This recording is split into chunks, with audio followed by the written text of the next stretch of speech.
तकरीबन 30 साल से हूँ। 3 decades।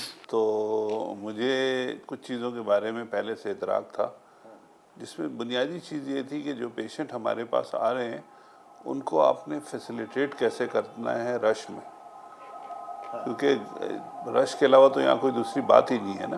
बिल्कुल। तो रश में फैसिलिटेट करने के लिए हमने सबसे पहला काम किया कि जो हमारे दरवाजे थे जहाँ से मरीज़ आते हैं, तो सबसे पहला काम किया इमरजेंसी को एक्सपेंड कर दिया। उसको जब एक्सपेंड किया तो उससे ये हुआ कि जो मरीज़ आते थे उनके फिर हमने अलग अलग ट्रैक बना दिए।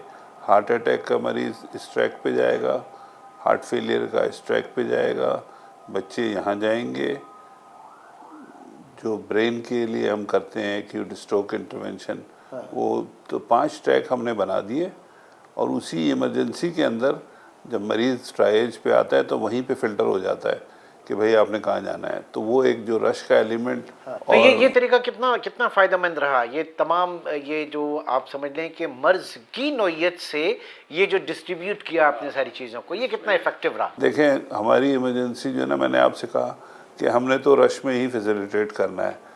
रश की वजह से जो भी अपने मरीज़ को लाता है तो वैसे ही उसका बीपी हाई होता है, तो लड़ाई झगड़े के इम्कान बहुत बढ़ जाते हैं। हमने गार्ड काफ़ी लगाए, मगर लड़ाई झगड़े से मसला हल नहीं होता है और ख़राबी होती है। तो ये जब से हमने ये ट्राइएज पे ट्रैकिंग सिस्टम कर दिया है, उससे होता ये है कि इमरजेंसी में ट्राइएज पे रश नहीं होता और पेशेंट अपने डेस्टिनेशन में उसी इमरजेंसी में अपनी डेस्टिनेशन पे पहुंच गया हार्ट अटैक का, और फिर उसका इलाज शुरू हो गया। क्योंकि क्रूशियल जो है वो टाइमिंग्स बड़े क्रूशियल होते हैं, तो उसको वो टाइम मैनेजमेंट यहाँ पे आप इसको कहेंगे। अब अगर वो लाइन में सारे 5 के 5 ट्रैक वाले एक ही लाइन में खड़े रहेंगे तो उसमें टाइम भी बर्बाद होगा और लड़ाई झगड़े के चांसेस ज़्यादा हो जाते हैं। ओके।